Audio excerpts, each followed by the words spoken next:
So we have almost everyone.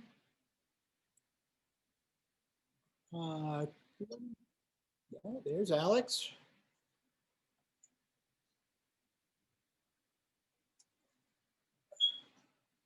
We do seem to be missing some people. So as I was explaining to everyone, we only have a half hour today and everyone else gets an hour. So we're a little pressed for time. So the lecture is in a Nearpod. All right. Let's start going through our answers to lists, and know that I'm going to give us a brief introduction. We're going to watch a video about lists.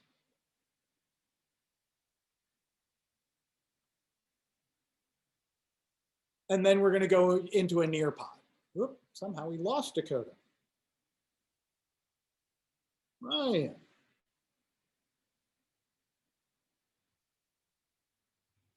Something also to know, in the Nearpod, apparently it's very difficult to get videos to launch in Nearpod. So I've been told to just use an image of the video.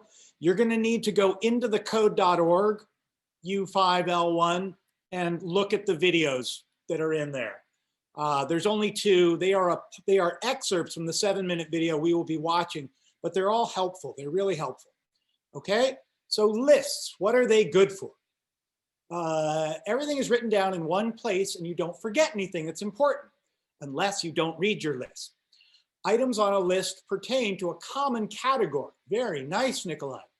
These lists are useful because they allow your information to be more organized. Great, Joseph. Is it possible, Kareem, I am going to have office hours. So just for everyone, I will have office hours from 1:30 to 2:30 today, just using the Wednesday link. Okay. If you have questions, come visit me. All right. These lists help readers interpret info more easily. The lists help planning out your day and also help you make sure you accomplish everything that is on the list. Lists are able to effectively store larger amounts of information. I think you'll be impressed at how well you've covered all the issues of lists. There are also, I emphasize the fun list. You know, songs to play at your party. What gifts am I getting for Christmas? You know, what am I getting all my family for Christmas? Those are all fun lists, right? Oh, look, there's Furad.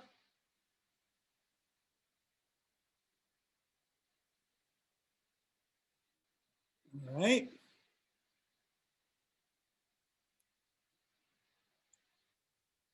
So here we go. So we've done our warm up. What we are doing today is U5L1 Lists Explore. We are learning about lists.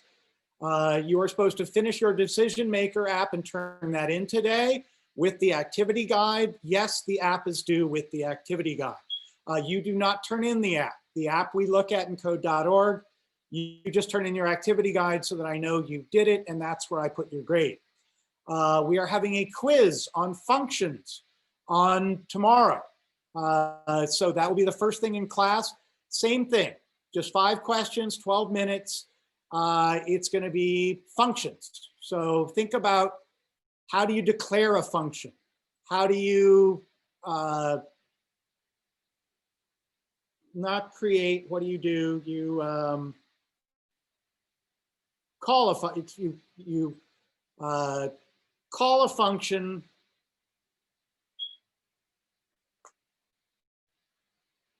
I'm sorry, the phone is doing weird things. Okay, so that's that. Objective is that you will use appropriate vocabulary to describe lists and develop an understanding of how to use an index to reference specific elements in a list. So those are big words today. Index and elements. Elements may also be known as items, but it's the idea that a list is going to be indexed and it is going to have elements in the list.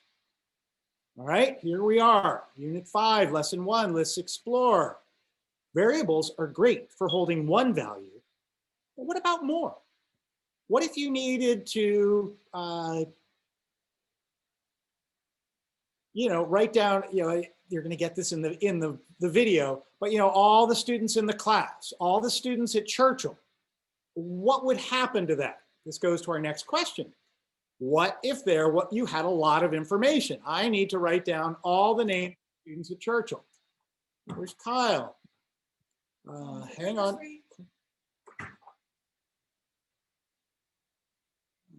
That is my beautiful wife. Okay, welcome, Kyle. We're just going over the start of lists, okay? All right. Let me just quickly go back one just so that you can see. All right, look, here comes Eric.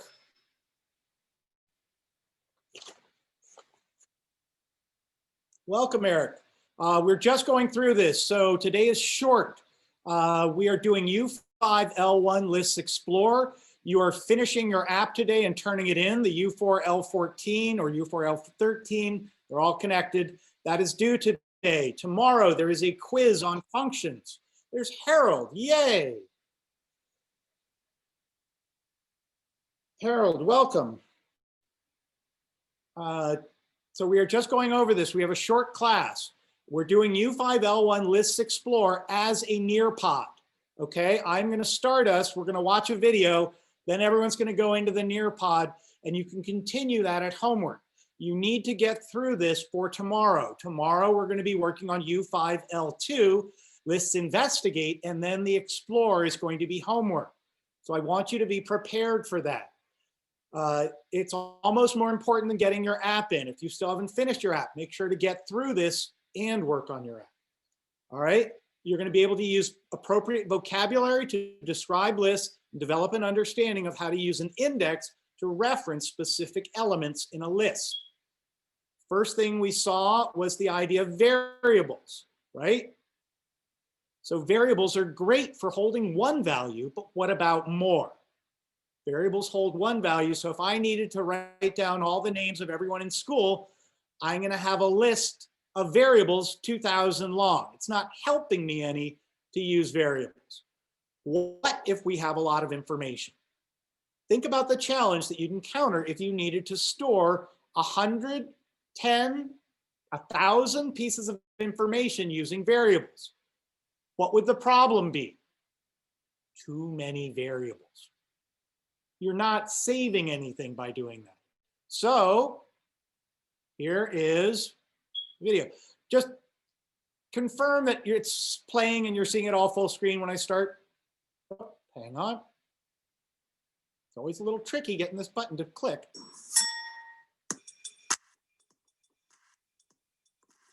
My name is Brendan Erville. I'm from Australia and I learned to program when I was 10 years old. Since then, I've worked on the Xbox team, and now here at code.org, I've helped build some of the Hour of Code tutorials that I know a lot of people have enjoyed. Whether you're planning out your day, brainstorming ideas for a project, or choosing songs for a party, you'll probably want to make a list. Lists help us stay organized by ordering all the relevant pieces of information, one after the other, in a single place. The same principle applies when we write programs that include many pieces of related information. Variables are useful for holding a single piece of information, but as we collect more information, keeping the variables organized can be complicated and cumbersome. For example, what if you wanted to keep track of everybody's name in class or an entire school? It's impractical to create hundreds or thousands of individual variables, and impossible if you don't know how many items should be tracked ahead of time. In programming, a list is a container used to keep similar pieces of data organized in one place.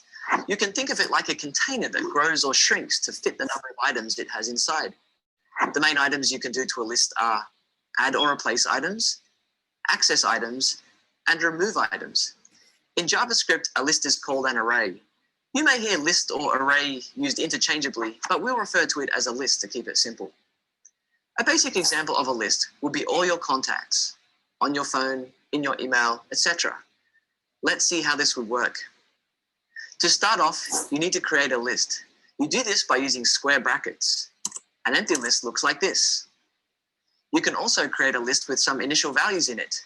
Just write out the values separated by commas inside the square brackets.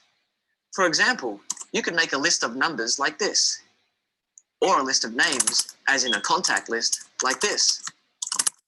Just like how you can assign a number or a string to a variable, like var x gets 5, you can also assign a list to a variable to use it later, like this. You can think of a list as a container of numbered slots. Each slot can have one value in it. To access an individual item from your list, write out the name of the list and the number of the slot you want to access, like this. This means, give me the item in the list names sitting in slot number 2. The official term for slot number is index. So we would read names, left bracket, 2, right bracket, as names at index 2. You might have noticed that the first index in the list is 0. In programming, we usually start counting at 0, which means that names at index 0 is the first item of the list, and names at index 2 is actually the third item in the list. When your program runs, the computer will look up the current value that lives at the given index of the list, just like the computer looks up the current value of a variable. For example, if you have a list of numbers called numList, you can create an expression like this. Var sum gets numList at index 2 plus numList at index 5. The value stored in index 2 is 40, and the value stored at index 5 is 60, so the variable sum is assigned the value 100.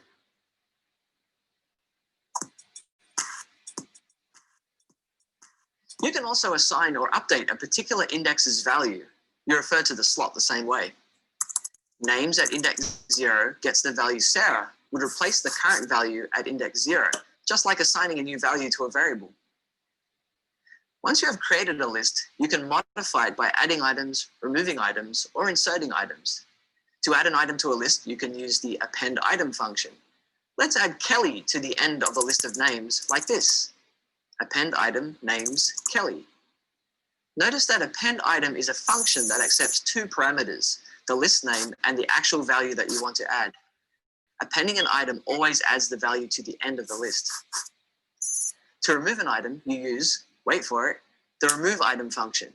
If we want to remove Josh from the list of names, we need to know the index where Josh is stored. So we could do this. Remove item names 1. When you remove items, the whole list shrinks and it closes the gap of the item that was removed. Now our list has 4 items indexed 0 through 3. Because the list shrank, items that come after the removal point are effectively re-indexed. So if we once knew that Kelly was stored at index 4, Kelly is now at index 3. This is not a problem, but something to be mindful of. We can also insert items into the middle of the list with insert item like this. Insert item names to Brooke. The insert item function needs 3 parameters: the name of the list, the index you want the new item to appear at, and the value to insert. Inserting an item grows the size of the list. Similar to remove item, the items in the list that come after the insertion point will be re-indexed. Because indexes are just numbers, you can put anything in between the square brackets that evaluates to a number, like variables or even arithmetic expressions. For example, let's say we're keeping track of temperature readings in a location with a variable called loc. Var loc gets 3. We can change the value in numList at index loc like this. NumList at loc gets 1. One of the benefits of lists is that their length can grow and shrink over the course of a program. But that means it can be useful to find the length of a list at a given point in time. You can get the length for a list like this. numlist.length. When your program runs, the computer will replace this with the current length of the list. In this case, the length of the list is 6. A potential point of confusion is that even though the length of the list is 6, the last index is 5. This is because we start the indexing at 0. Because lists change size, a common issue in programming with lists is, what's the index of the last element? We typically find out using the expression list.length minus 1, and you frequently see it used to access the last element of the list like this, numList, and in square brackets, numlist.length minus 1. Lists are a very powerful way to store and maintain data in programs. They open the door for us to write programs that use and process lots and lots of information, especially when we don't know ahead of time just how much information needs to be stored. Let's try them out. Okay.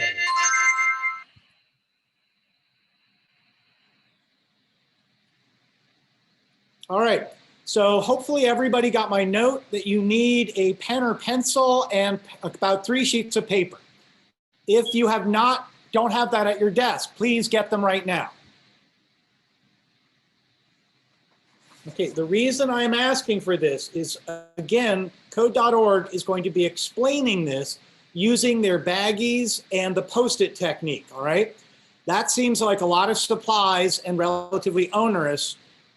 So the thing is, you need this tool, sort of like a flippy-do, to evaluate these equations. Okay, I mean, not these equations, but these programs, all right? So what code.org is asking you to make is an array like this. The large rectangle is the gallon Ziploc bag. That is where your variables go. You're going to write your variables in the upper left corner and then scratch them out and keep adding them as they go. So then taped to this rectangle are 3 smaller rectangles, right? These are the small baggies. These are your indexes. Note that the indexes are numbered 0, 1, 2, and 3. There is one that takes 4 indexes, okay? Everything else is only 3. But see how I'm writing my variable name in the upper left corner and scratching it out. I am writing my elements that are going in my index, and then I'm just scratching them out as I go. So instead of having you cut out and tape this together, I figured out that you can just write it down on 1 sheet of paper, right? So I have my large rectangle, which is my gallon baggie. It's going to have my variables. I have my small rectangles, numbered 0, 1, and 2 as my indexes. If I wanted, I could put 3 down here maybe, but that's it. That's all you're making, okay? So the large box is your variable. It equals the gallon Ziploc. Code.org is going to be showing you how to do these using the Ziplocs and the Post-its. So I want you to understand what you're seeing and how you're doing it on your sheet. The large box is the variable, it's the gallon Ziploc. The small boxes are the small Ziploc baggies. Small boxes are indexes and are numbered 0, 1, and 2. They can keep going depending.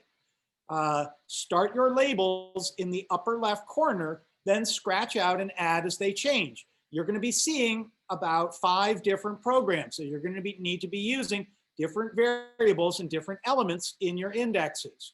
Okay, so start your labels in the upper left corner and scratch out and add as they change. You need this tool for evaluating programs like a flippy-do. Remember how the flippy-do helped you do binary? What this is going to do, you're going to be inserting values into your indexes. You're going to be adding things to it. You need this to help you track how your program is changing your list, all right? Let's say before I leave, does that all make sense? Does everyone understand what you're doing with your piece of paper and why it's important that you have it? It's going to be a tool to help you follow along and evaluate the programs, all right? So next thing we're doing, we have 10 minutes left. You are going into Nearpod. Again, you will need this. Let me stop sharing. I hate to say, and I'm going to put this in the chat too. I believe you can just go to nearpod.com and put in our code, and you should be fine. There is one thing. Videos in Nearpod do not work.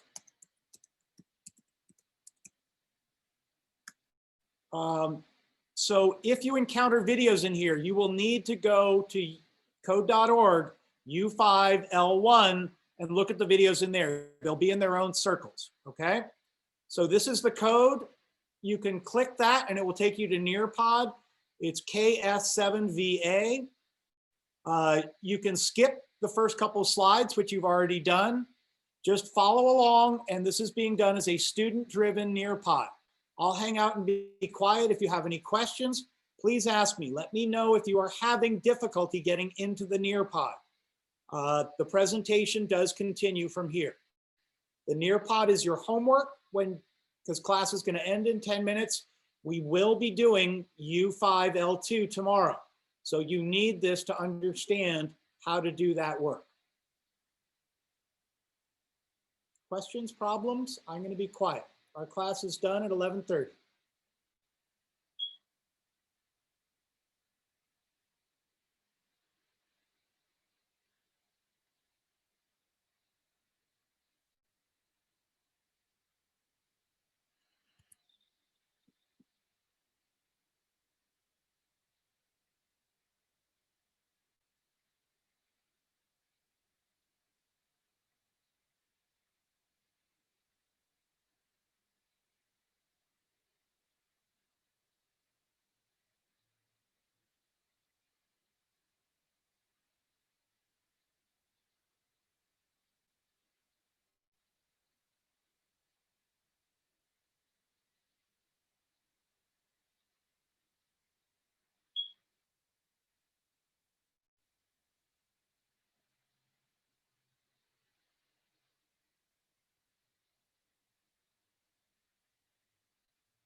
Okay, 1 minute left. Any questions, problems?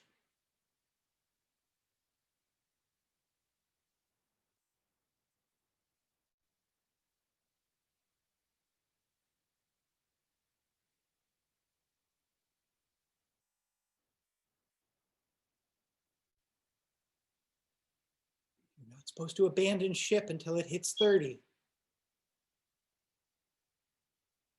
I'm learning to understand all my strange noises. We're done. You're free. Thank you. Happy Inauguration Day. Thank Thank you. you. Thank you. Oh, by the way, if anyone needs help, I will be in the Wednesday link from 1:30 to 2:30 today. Okay?